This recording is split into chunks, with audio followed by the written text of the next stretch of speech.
রাজ্যসভার তালিকা ঘোষণা হয়ে গেছে। আপনি কি জানেন এই কোটি কোটি জনসংখ্যার দেশে রাজ্যসভার সাংসদদের কাজ কোনটা? তারা কি আদৌ কাজ করেন? চলুন জেনে নেই তাদের কাজ। রাজ্যসভাকে বলা হয় প্রধান কক্ষ, কাউন্সিল অফ স্টেট। এদের প্রধান কাজগুলি হলো, প্রথমত আইন পুনঃমূল্যায়ন, অর্থাৎ লোকসভা থেকে পাস হওয়া কোনো আইন ত্রুটিপূর্ণ হলে রাজ্যসভা সংশোধন বা পরামর্শ দেয়। দ্বিতীয়ত রাজ্যের প্রতিনিধিত্ব।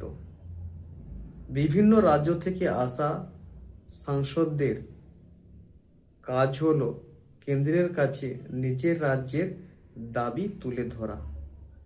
তৃতীয়ত বিশেষ ক্ষমতা।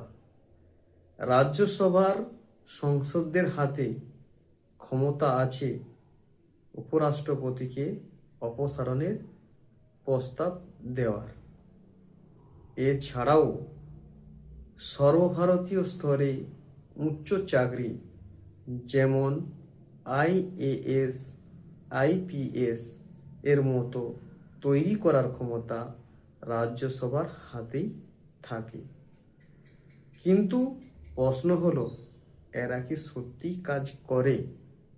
অনেকে মনে করেন রাজ্যসভা এখন রাজনীতির দ্বিতীয় অপশন হয়ে দাঁড়িয়েছে।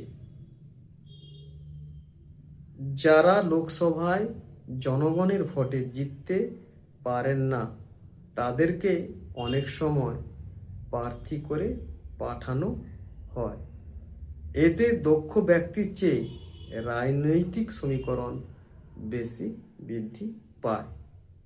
কিন্তু অপরদিকেও অনেক জ্ঞানী বিজ্ঞানী, শিল্পী বা বুদ্ধিজীবীরা থাকেন যারা আইন প্রণয়নে গভীর জ্ঞান প্রদান করেন। তারা কোনো রাজনৈতিক মারপ্যাঁচে থাকেন না। তাই প্রার্থী তালিকা মানেই রাজ্যসভার কয়েকটা পরিচিত মুখ নয়, বরং এমন ব্যক্তি হওয়া দরকার যারা কয়েক দশকের জন্য নিজের রাজ্যের হয়ে ভালো প্রতিনিধিত্ব করতে পারবে। আপনার কি মনে হয়, রাজ্যসভার সাংসদরা কি কোনো কাজের, নাকি অর্থের অপচয়? কমেন্ট করে জানান। আর ভিডিওটি ভালো লাগলে শেয়ার করে পাশে থাকুন।